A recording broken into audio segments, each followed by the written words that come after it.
श्री स्वामी समर्थ सगळ्यांना आजच्या मिनी ब्लॉगमध्ये तुमचं सर्वांचं मनापासून स्वागत आहे। तर आज आराध्या स्वामी महाराजांना उदबत्ती ओवाळत आहे आणि नंतर स्वामी महाराजांना तिने मुजरा सुद्धा केलेला आहे।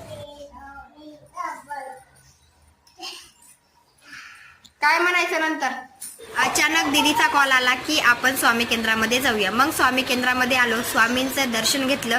बाहेर येत असताना बाहेर गुढीपाडव्याच्या दिवशी धनधान्य समृद्धीचा उपाय कसा करावा ह्याचं पोस्टर लावलेलं होतं, ते आम्ही वाचलं आणि तेथून निघालो। निघत असताना स्वामी महाराजांसाठी कलाकंद घेतलं, काहीतरी गोड घ्यावं म्हणून घरी आलो। घरी आल्यानंतर स्वामी महाराजांना कलाकंदाचा नैवेद्य दाखवला। नंतर आराध्या लगेच कलाकंद खाण्यासाठी लगेच स्वामी महाराजांपाशी गेली आणि ते उचलून खायला सुरुवात केली। अशा रीतीने आजचा मिनी ब्लॉग होता। तुम्हाला आवडला असेल तर लाईक, शेअर, सबस्क्राईब करायला विसरू नका। त्याचबरोबर कमेंटमध्ये श्री स्वामी समर्थ नक्की